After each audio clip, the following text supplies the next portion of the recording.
네, 말씀하신 대로 오늘 말씀의 제목은 너희는 가만히 있을지니라입니다.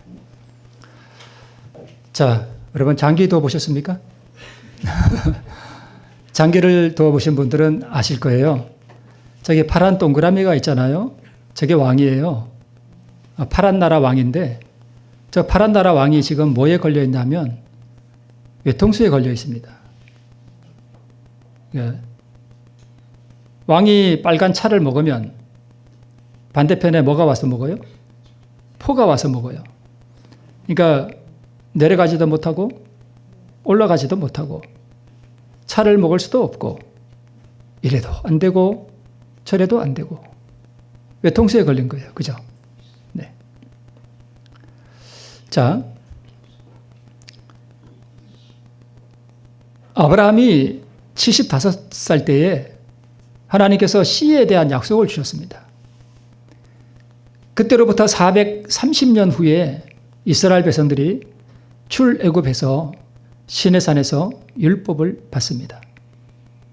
자, 이제 출애굽을 하는데 이스라엘 백성들이 애굽에서 나와서 홍해 앞에 다다랐을 때에 앞에는 넘실거리는 깊은 물이 가로막고 있고 뒤에는 뭐가 쫓아와요?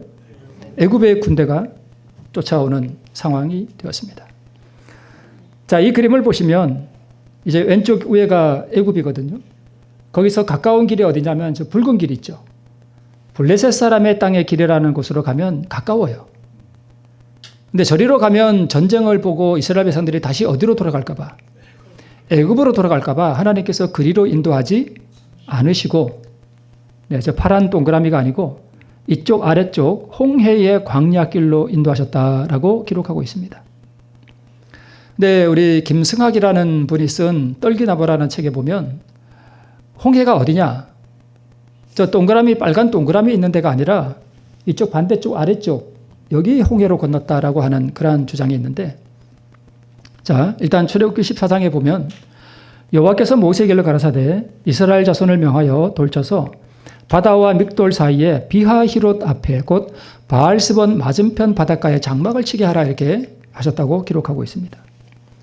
자, 전통적으로 홍해는 어디냐면 파란 동그라미가 전통적인 홍해예요. 그런데 김승학 씨가 쓴 떨기나무, 근데 이분은 저기 이쪽 아래 여기를 다 탐사한 다음에 이스라엘 백성들이 40년 동안 헤맨 곳이 여기 시나이 반도가 아니라 여기다, 오른쪽 아래 여기다 이렇게 주장하는데, 저는 지금 뭐가 맞느냐 이걸 주장하려고 하는 게 아니라, 자, 저기 보면은 비하히롯, 바알스본 이게 보이죠?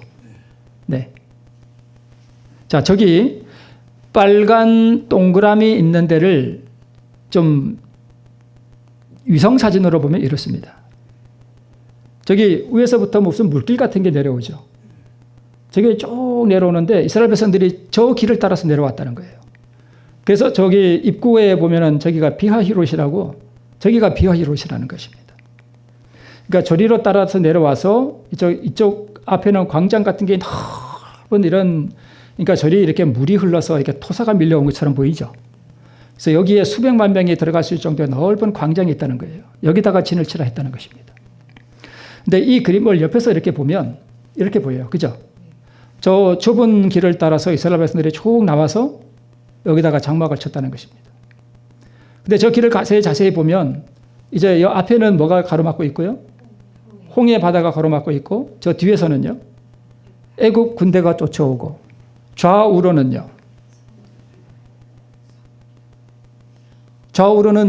오도 가도 못하죠. 예, 오도 가도 못해요. 이게 앞에 진짜 사막 같은 게 펼쳐져 있고 그렇습니다. 뭐에 걸린 거예요? 외통수에 걸렸습니다. 앞으로도 못 가고 뒤로도 못 가고 왼쪽으로 가려니 벽이 막았고 오른쪽으로도 그렇고, 이제 여기 앞에 장막을 치고 나니까 오갈 데가 없습니다. 앞으로 갈 수도 없고 뒤로 갈 수도 없습니다. 자, 이스라엘 자손을 명하여 돌쳐서 바다와 믹돌 사이에 비하히롯 앞 곧 바알스본 맞은편 바닷가에 장막을 치게 하라. 바로가 이스라엘 자손에 대하여 말하기를 그들이 그 땅에서 아득하여 광야에 뭐 되었다? 갇힌 바 되었다. 딱 갇혀버렸습니다. 외통수에 걸려버렸습니다. 그런데 이 외통수에 누가 인도하셨어요? 하나님께서 인도하셨습니다. 그러니까 하나님께서 하시는 말씀이 뭐냐 하면 거기다가 장막을 치게 하라. 그러면 바로가, 여러분 성경에서 바로는 누굴 상징할까요? 마귀를 상징해요. 그죠? 그러니까 이 얘기를 바꿔서 말하면 이거예요. 하나님께서 이렇게 하라 해놓고는 하나님께서 뭐라고 말씀하시는가 하면 너희가 그렇게 하면 사단이 너희들에게 말하기를 그래 너는 아무도 너를 구해줄 수 없는 광야에 갇혔구나. 너는 외통수에 걸린 인생이로다 할 것이다. 누가요? 사탄이. 근데 이 말씀을 누가 하셨어요? 하나님께서. 너희들 글로 가. 거기 장막을 치게 해. 그러면 사탄이 아마 이렇게 말할 거야. 그래 너희들 나한테 꼼짝없이 잡혔어. 너희들은 외통수에 걸린 거야. 이렇게 말할 거라는 겁니다. 누가 시켜놓고는? 하나님께서 시켜놓고는 하나님께서 그렇게 말씀하시는 거예요. 그러니까 하나님께서 말씀하시기를 내 말에 순종하여 행하라. 그러면 사탄이 이렇게 말할 거다. 너 순종했지? 하나님 말씀에. 그래 너는 꼼짝없이 나한테 걸렸어. 너 외통수에 걸린 거야. 너 이제 도망칠 데가 없을 거야. 없다. 이 이야기를 지금 하고 있는 것입니다.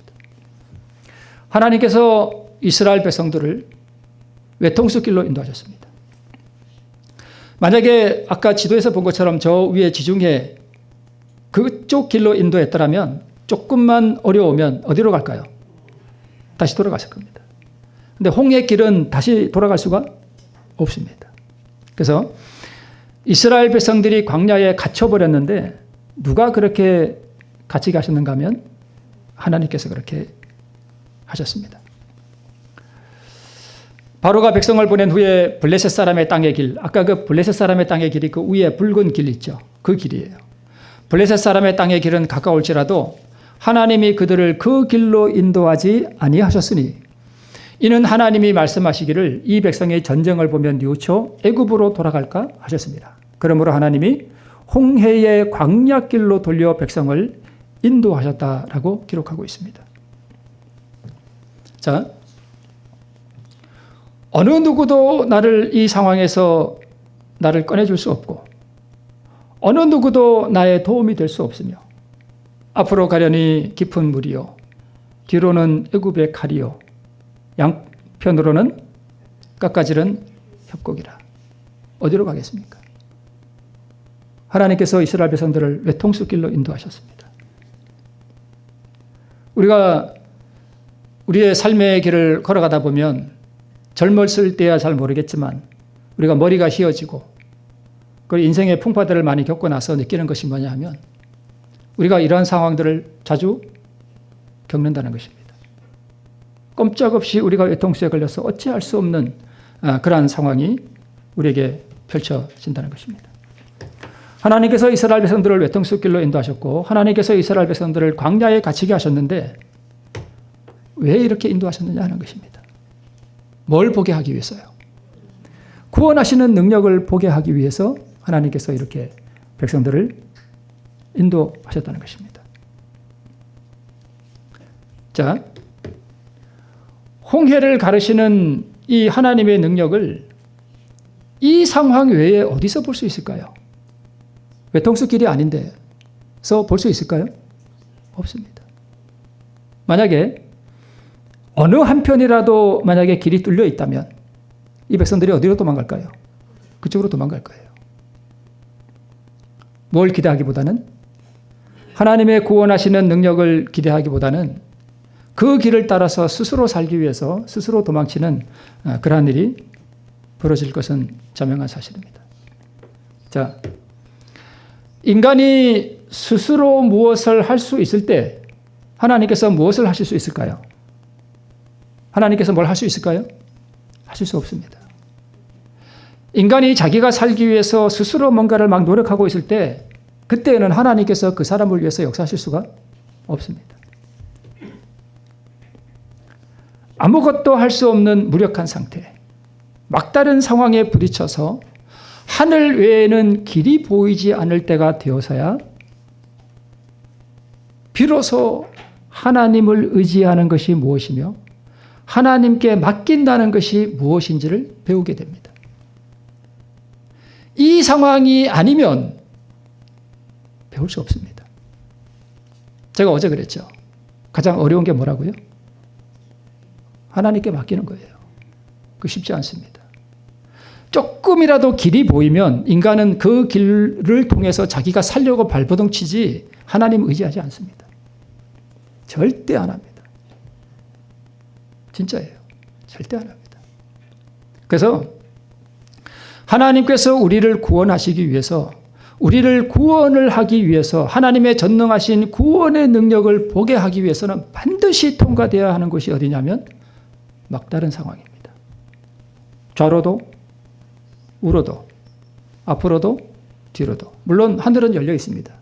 그렇다고 갈 수 있나요? 하늘로? 못 가잖아요. 그러므로 앞에는 넘실거리는 깊은 물이 가로막고 뒤에는 무서운 칼이 위협하고 좌우가 막혀서 어찌할 바를 알지 못하는 이러한 상황은 구원이 무엇인지를 배울 수 있는 은혜의 시간이고 하나님의 전능하심이 무엇인지를 경험할 수 있는 참으로 귀하고 복된 시간입니다. 이제 내가 어디로 갈까? 이제 내가 무엇을 해야 할까?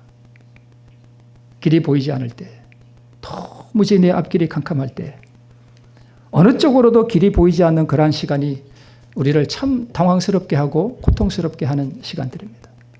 그런데 그러한 시간이 아니고서는, 그러한 어두운 경험을 통과하는 시간이 없이는 하나님을 알 수가 없습니다. 언제 우리가 우리 자신을 하나님께 맡기게 되느냐? 전적으로 바로 그러한 경험의 때입니다.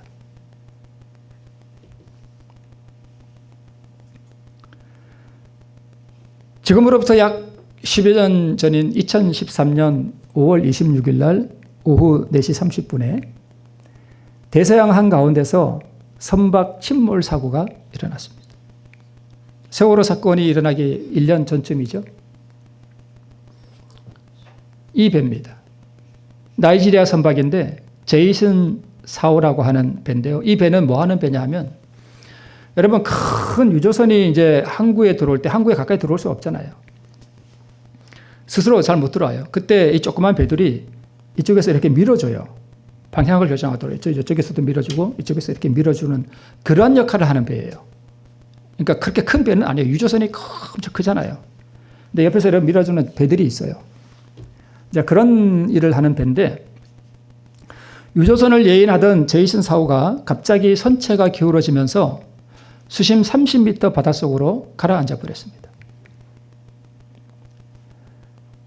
근데 마침 이 사고 지점과 120km 떨어진 유전에서 작업을 하고 있던 네덜란드의 업체가 하나 있었는데, DCN 다이빙 잠수부들이 이제 이 배가 침몰했으니까 당연히 여기에 타고 있던 사람들이 다 죽었겠죠. 그래서 이제 시체를 인양하기 위해서 이제 이 다이빙 잠수부들이 이 사고 지점에 도착을 했습니다. 투입이 됐습니다. 이제 사흘이 지났습니다. 배가 가라앉은 지. 배가 가라앉았는데 사흘이 지나면 다 뭐 했어요? 다 죽었겠죠. 그래서 사흘이 지난 뒤에 우크라이나 출신 선장과 10명의 나이지리아 선원의 시체를 이미 이제 인양을 했습니다. 그리고 잠수부들이 더 이상 수색하다가 이제 아무것도 없다고 생각하고 철수하려던 그 찰나에, 지금 원래 이게 영상인데요. 제가 영상을 그냥 캡처했어요. 여러 개를. 근데 이제 이게 손이 허우적거리는 게 영상에 보면 보이는데, 이게 CNN에서 방송이 된 거예요. 실제 사고였고. 사흘이 지났는데 이제 시체를 다 인양했는데 갑자기 뭐가 보여요? 막 소리 움직이는 게 이렇게 보이는 겁니다. 손 보이죠? 네. 이제 잠수부들이 외치는 겁니다. 살아있어요. 생존자가 있어요. 라고 하는 게. 네, 손을 꼭 잡아요. 이게 이제 잠수부들이 잠수하면서 그 촬영한 영상이에요. 그러니까 좀 흐릿합니다. 이 사람이었습니다. 이름이 뭐냐면 해리슨 오제그바 오키네라는 사람인데요. 이 사람이 사고 당시에 충격으로 이렇게 기절했던 사람인데, 제이슨 사고에서 뭐 하는 사람이었는가 하면 요리사였습니다. 그 배가 이렇게 항상 있으니까 그 배에 사람들 하려면 요리사가 있어야 돼요. 이렇게 제가 이제 바닷가 출신이잖아요. 배 타는 사람들이 고기 잡으러 가면 거기 반드시 누가 따라가냐면 요리사가 따라가요. 그 선원들 밥해 먹여야 되잖아요. 요리사가 반드시 따라갑니다. 밥해주는 사람이었습니다. 그가 이렇게 정신을 딱 차리고 보니까 이미 선박은 33m 바닷속으로 침몰한 상태였습니다. 근데 이 배가 이 상태에서 천천히 떠 있는 상태로 그대로 가라앉으면 물이 차잖아요. 그럼 아무도 못 살아요. 근데 이게 기울면서 이렇게 푹 엎어지면 어떤 현상이 일어나는가 하면 에어 포켓이 생겨요. 그러니까 배가 푹 엎어지면서 안에 뭐가 남냐면 공기가 남는 거예요. 공기. 뭔지 아시죠? 이게 손바닥을 또 이렇게 했다가 이렇게 하면은 물이 쏙 들어오지만 이게 갑자기 팍 엎어버리면 뭐가 생겨요, 여기? 공간이 있고 거기 물이 있거든요. 그걸 에어 포켓이라 그래요. 그러니까 배에 그런 에어 포켓이 이렇게 갑자기 뒤집어지면 그렇게 생깁니다. 필사적으로 헤엄을 쳐서 약간의 공기가 남아있는 에어 포켓에 도착한 해리스는 유일한 식량인 콜라 한 병으로 바닷속 추위를 견디면서 구조를 애타게 기다리고 있었습니다. 망망대해 한가운데서 점점 산소가 희박해지는 상황에서 언제가 될지 모르는 구조를 이 해리슨이 기다리고 있었습니다.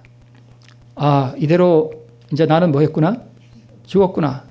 아, 이대로 이제 내가 살기는 불가능하겠구나. 지금 33m 깊은 바닷속이에요. 하는 순간, 근데 사고가 나기 전에 아내가 문자 메시지로 보내준 시편의 한 구절이 생각이 났습니다. 내가 환난 중에서 여호와께 아뢰며 나의 하나님께 부르짖었더니 그가 그의 성전에서 내 소리를 들으시며 그의 앞에서 나의 부르짖음이 그의 귀에 들렸도다. 시편에 있는 말씀입니다. 깊은 대서양 바닷속에서 주님께 구원의 기도를 간절하게 드렸습니다. 구조된 후에 이 해리스는 자신의 기도에 세심하게 응답해 주신 주님의 섭리에 탐복하지 않을 수 없었습니다. 3일 동안 숨을 쉴 수 있는 공기, 산소를 남겨주셨고 그 넓은 대서양에서 국적이 다른 잠수부가 사고 지점 근처에서 마침 작업 중이었고 산소가 마침 희박해질 때쯤 잠수부가 해리슨을 찾아내었고 차가운 바닷속에서도 체온이 떨어지지 않고 생존했던 기적이 일어났었습니다. 가운데 흑인이 해리슨이고요. 주변에 있는 사람들은 네덜란드 잠수부들이었습니다. 구조가 되고 난 다음에 기념사진을 찍은 것입니다. 구조된 해리슨은 첫 인터뷰에서 짧은 한마디로 이 기적을 이렇게 설명했습니다. 주님께 간절히 기도했더니 주님께서 나를 구원해 주셨다.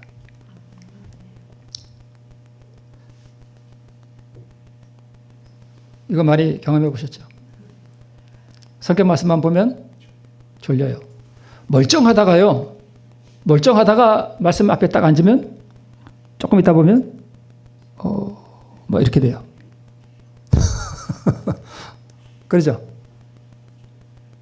어떤 한 사람만 그런 게 아니라 우리 많이 그러죠? 네. 왜 성경 말씀 보면 졸릴까요? 왜 기도가 안 될까요? 내 삶이 굳이 하나님의 말씀을 생명처럼 필요로 하지 않으니까 그래요. 굳이 말씀을 보지 않아도 살만해요. 말씀 안 봐도 먹고 사는데 아무 지장 없고 말씀 안 보고 기도 안 해도 여전히 돈 잘 벌고 그러니까 말씀 보니까 졸린 거예요. 하나님의 말씀은 내게 생명이 아니라 그냥 내 삶의 하나의 액세서리예요. 그냥 귀에 겨는 귀고리처럼 이게 끼었다가 싫으면 벗어 던져도 내 사는데 아무 지장 없어요.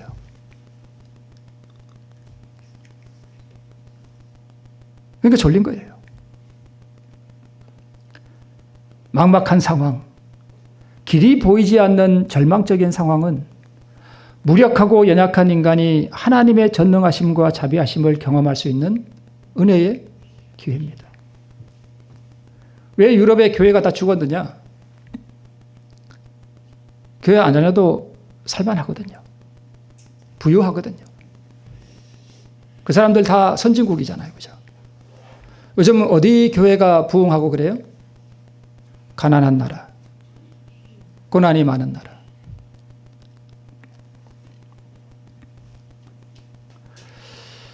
어떤 사람이 삶 가운데서 겪는 홍해 앞에 이 이스라엘 백성들의 경험은 이 시간이 참으로 귀하고 복된 시간이 되게 하기 위해서 내가 어떻게 해야 할까?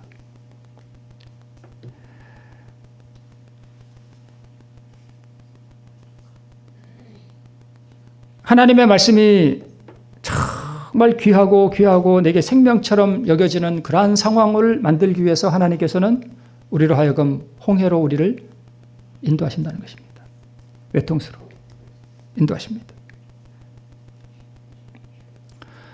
그래서 그럼 내가 어떻게 해야 될까? 모세가 백성에게 이르되 너희는 두려워 말고 가만히 서서 여호와께서 오늘날 너희를 위하여 행하시는 구원을 보라.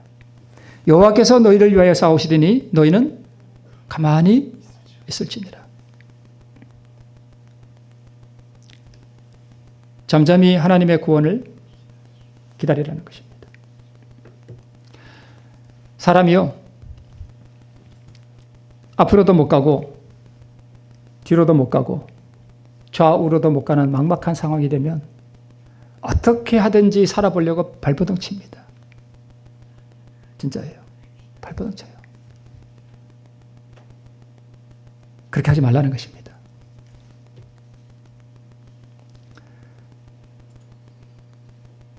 이 그림이 뭔지 아시죠? 야곱이 야복강에서 천사와 씨름하는 장면입니다. 속임수로 장자의 명분을 빼앗은 죄가 이제 그의 앞에 분명하게 드러났다. 그는 하나님의 약속을 신뢰하지 않고 하나님께서 당신 자신이 정하신 시간에 당신이 정하신 방법으로 이루실 그것을 자기 자신의 노력으로 이루고자 하였다. 그러니까 참으로 막막하고 내 삶의 길이 보이지 않는 그러한 상황에서 하나님께서 나를 구원해 주시도록 하나님의 방법대로 하나님의 시간표에 따라서 구원해 주시도록 잠잠히 기다리라는 것입니다. 야곱은 에서보다 너가 장자의 명분을 얻을 것이라고 하는 하나님의 약속을 믿고 하나님께서 그분의 시간에 그분의 방법대로 이루어 주실 것을 믿고 잠잠히 기다려야 했습니다. 그런데 야곱은 그 하나님의 시간과 하나님의 방법을 기다리지 아니하고 자기의 계획으로 그것을 이루고자 했습니다. 야복강가에서 고민하던 밤 멸망이 바로 그의 앞에 이른 것처럼 보이던 그때의 야곱은 인간의 도움이 얼마나 헛된 것이며 인간의 능력을 신뢰하는 모든 일이 얼마나 어리석은 것임을 알게 되었다. 인간이 막막한 상황에 다다르면 흔히 저지르는 실수가 뭐냐면 하나님을 의지하기보다 사람을 쫓아갑니다. 누가 나 도와줄 수 없을까? 날 도와줄 사람 없을까? 누구한테 또 도움을 받을 사람이 없을까? 그런다니까요. 그렇게 하지 말라는 것입니다. 이것이 하나님께서 이스라엘 백성들을 광야길로 인도하신 이유고 오늘날도 하나님께서는 개인적으로 우리를 광야길로 인도하셔서 바알스본 맞은편 비하히롯 앞에 진을 치도록 우리를 인도하십니다. 그럴 때 사단이 우리에게 너 외통수에 걸렸어. 너는 앞으로도 못 가고 뒤로도 못 가고 너는 왼쪽으로도 못 가고 오른쪽으로도 못 가. 너는 나한테 걸렸어. 너는 이제 죽었어. 라고 하는 그러한 상황으로 우리를 인도하셔서 우리가 어떻게 하는지를 보십니다. 인간에게 도움을 구하기 위하여 사람을 쫓아가는지 전능하신 하나님의 능력에 의지하고 그분께 내 삶을 맡기는지를 보십니다. 그러므로 우리가 처하는 그 홍해 앞 비하히롯 앞에서의 경험은 비록 우리에게 고통스럽고 막막할지는 몰라도 그것은 하나님께서 우리를 구원하시고 하나님께서 우리를 선하게 인도하신다는 그 능력을 볼 수 있는 절호의 기회고 은혜의 시간이고 축복의 시간입니다. 오직 믿음으로 그것을 바라볼 때만 그러합니다. 하나님의 방법과 하나님의 시간표를 잠잠히 기다리면 하나님께서 이루실 일을 자신의 힘과 지혜와 뜻대로 이루기 위해서 평생을 후회할 큰 죄를 범하게 됩니다. 야곱이 그랬습니다. 또 누가 그랬을까요? 이 그림은 맨 앞에 있는 여자는 그 아브라함의 하갈. 그다음에 그 뒤에는 누굴까요? 이스마엘. 왼쪽에 있는 여자와 아이는 이삭과 사라. 이제 하갈과 이스마엘이 쫓겨나고, 그죠? 그 장면이에요. 하갈과 이스마엘이 쫓겨나고, 그걸 이제 이삭과 그 사라가 이렇게 보고 있는 그런 장면입니다. 아브라함은 85세에 하갈을 첩으로 얻었습니다. 그리고 86세에 이스마엘을 낳았습니다. 하나님의 시간표를 기다리지 못하고 인간적인 수단과 방법을 의지했습니다. 사단의 역사에 굴복됐습니다. 사단이 시킨 거예요. 사단은 끊임없이 인간 스스로 하나님의 일을 하도록 부추깁니다. 자, 이 사람은 요셉이에요. 17살에 애굽의 종으로 팔려갑니다. 17세에 애굽의 노예로 팔려가고 10여 년간 보디발의 집에서 봉사했습니다. 그리고 10년 후인 그가 27살 때 감옥에 들어갑니다. 그리고 28살 때 술 맡은 관원장과 떡 맡은 관원장의 꿈을 해석해 줍니다. 이때가 28살이었습니다. 그리고 술 맡은 관원장은 그의 꿈 해석대로 복직이 되고 떡 맡은 관원장은 죽었습니다. 이때 요셉이 술 맡은 관원장에게 이렇게 말합니다. 당신이 득의 하거든 나를 생각하고 내게 은혜를 베풀어서 내 사정을 바로에게 고하여 이 집에서 나를 건져내소서. 어떻게 보면 누구를 의지한 거예요? 사람을 의지했습니다. 나를 건져내소서. 나는 히브리 땅에서 끌려온 자요 여기서도 옥에 갇힐 일은 행치 아니하였나이다 라고 부탁합니다. 그런데 술 맡은 관원장이 까맣게 잊어버렸습니다. 그래서 요셉은 2년 더 죄수로 그곳에 머물러 있었다. 그의 마음속에 불타오르던 희망은 서서히 꺼져갔고 다른 모든 시련에 배은망덕의 쓰라린 고통이 더해졌다. 그렇게 잘 대해주고 잘 위해주고 보살펴줬는데 그리고 좀 나가거든 나를 생각해달라 하는데 까맣게 잊어버렸습니다. 뭐가 꺼져가요? 희망이 꺼져갔습니다. 어디 앞에 다다른 거예요? 홍해 앞에 선 것입니다. 자, 오해를 받아서 감옥에 들어갔는데 나를 꺼내줄 사람도 없고 나를 도와줄 사람도 없고 나에게 구원을 가져다 줄 사람도 없고 요셉은 지금 물론 그가 신앙이 위대한 신앙의 경험 가운데 살아갔지만 그도 연약한 인간인지라 사람을 의지했습니다. 배은망덕의 쓰라린 고통이 더해졌습니다. 인간에게 희망을 걸고 사람을 의지했습니다. 그러나 인간의 계획과 하나님의 뜻은 얼마나 다른가? 자, 만약 하나님의 시간표를 따르지 않았다면 술 맡은 관원장이 바로에게 잘 말해서 요셉의 계획대로 요셉의 뜻대로 요셉을 구출해 주었더라면 어떻게 됐을까요? 요셉은 총리가 아니라 다시 보디발의 노예로 복직되거나 그것도 쉽지 않겠죠. 보디발의 아내가 가만히 있을까요? 못 들어오게 하겠죠. 혹은 보디발의 아내의 입김에 의해 보다 지위가 낮은 다른 고관의 집에 다시 노예로 팔려갔을 것입니다. 가족들을 다시 만난다는 것도 불가능합니다. 그렇죠? 네. 요셉은 자기가 감옥에서 그때 구출되기를 원했습니다. 인간의 뜻이고 인간의 방법이고 인간의 계획일 뿐이에요. 그러나 하나님의 계획은 우리 인간의 계획과 다릅니다. 인간의 생각과 하나님의 뜻은 얼마나 다른가? 내 계획과 인생을 향한 하나님의 길은 내 계획과 내 인생을 향한 하나님의 길은 얼마나 다른가?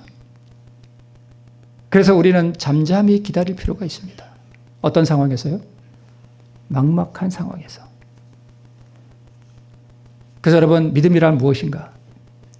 무언가를 하려는 손을 스스로 내려놓고 그것을 이루시는 하나님의 능력을 바라보고 내 방법이 아니라 하나님의 방법대로 내 시간표가 아니라 하나님의 시간표대로 이루어지기를 고난과 어려움과 고통 중에 잠잠히 기다리는 것입니다. 이것이 성도의 인내입니다. 성도들의 인내가 여기 있나니 저는 하나님의 계명과 예수 믿음을 지키는 자니라. 여러분, 제자들이요, 자신의 힘과 자신들의 경험에 의지하여 물을 퍼내고 배의 키를 잡고 폭풍을 이기려고 하던 시간에 하나님의 방법은 그들의 생각과 얼마나 달랐습니까? 하나님의 방법은 바다를 잔잔케 하는 것이었습니다. 제자들은 어떻게 하든지 이 배를 끌어다가 어디로 가는 거예요? 폭풍 가운데서 해안으로 항구로 들어가는 것이었지만 하나님의 방법은 그것이 아니었습니다. 자, 물바가지를 버리지 않고 배의 키를 붙잡고 자신의 힘을 의지하는 동안 예수님은 잠에서 깨실 수가 없습니다.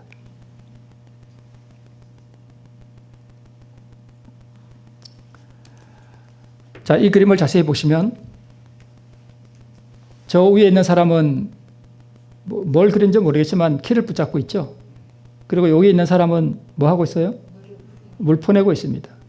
그리고 저쪽에 있는 사람도 뭘 지금 붙잡고 살려고 막 노력하고 있죠. 그리고 여기 오른쪽 여기에 있는 사람은 지금 돛대 이 줄을 잡고 지금 살려고 발버둥 치고 있습니다. 그리고 여기 가운데 손을 들고 있는 분은 누구 같아요? 예수님 같죠? 잠잠하라, 고요하라 이러는 것 같죠? 자, 여러분 한번 생각해 보세요.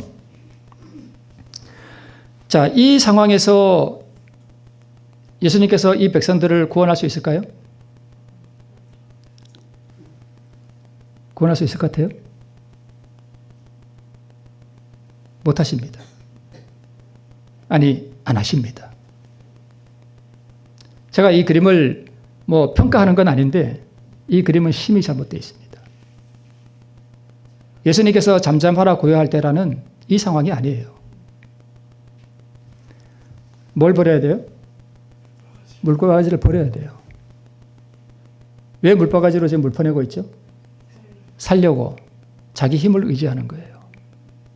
저 사람은 지금 이 상황에서 구원을 받기 위하여 어떻게 하든지 이 배를 지금 어디로 이끌려고요? 항구로 이끌려고 하는 동안에 예수님께서 잠잠하라 고요하라 그러면 어떻게 되겠어요? 안 되잖아요. 저 사람도 지금 살려고 저렇게 하고 이 사람도 지금 돛대 키를 잡고 막 노력하는 동안에 예수님이 보일까요? 안 보일까요? 안 보입니다. 이 상황에서는 예수님께서 일어나실 수가 없어요. 성경적으로 그렇습니다.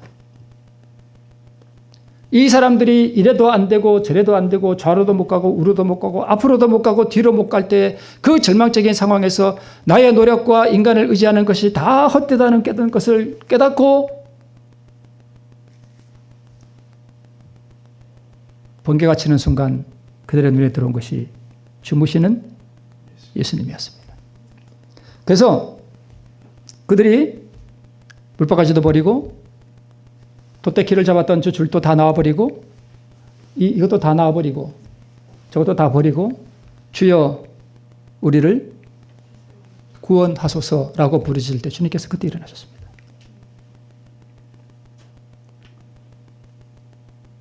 그때가 되어야 예수님께서 잠잠하라 고요하라 라고 말씀하실 수 있습니다. 우리가 하나님께서 우리를 인도하셔서 홍해 바다 앞에 서서 우리의 삶이 참 막막할 때가 많습니다. 이러지도 못하고 저러지도 못하고 뒤로 가자니 어려운 일이 있고 앞으로 가자니 이것도 안 되고 저것도 안 되고 참 막막한 상황이 우리를 억압할 때에 우리는 흔히 야곱처럼 아브라함처럼 인간의 방법을 의지해서 스스로를 구원하기 위해서 노력한다는 것입니다. 그럴 때에 하나님께서 우리를 구원하실 수 없다는 것입니다. 이 그림처럼. 그렇습니다.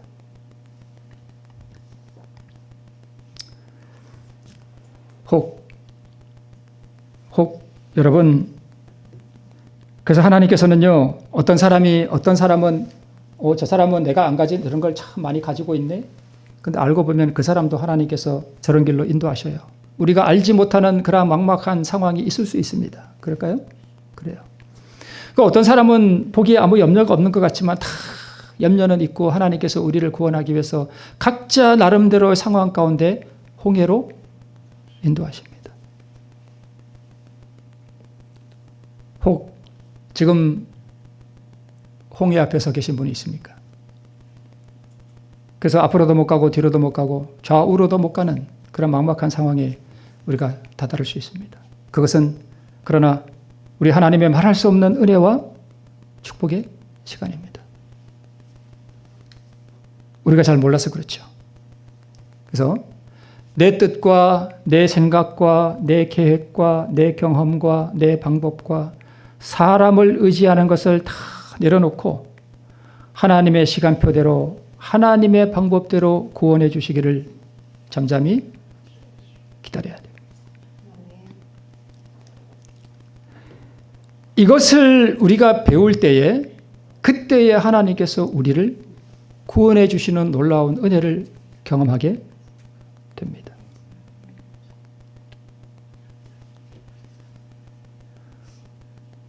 오늘 혹 우리가 이러한 상황 가운데 있다면 다시 한번 말씀을 드리지만 우리가 분명히 알아야 할 것은 엄청난 은혜의 기회의 시간에 살고 있다는 것입니다. 믿음의 눈으로 바라보시기 바랍니다. 내가 말씀을 안 봐도 잘 살고 기도 안 해도 잘 사는 것은 홍해 길로 안 가고 다른 길로 가기 때문입니다. 말씀이 볼 필요가 없는 거예요. 믿음의 눈으로 오늘의 처한 상황을 전적으로 하나님께 맡기고 전적으로 하나님께서 나의 삶에 개입하셔서 내가 상상하지도 못했던 구원의 방법을 통해서 나를 구원해 주시도록 잠잠히 하나님의 전능하심을 바라봄으로 은혜의 구원을 경험하는 우리 모두가 되시길 바라면서 말씀을 드립니다.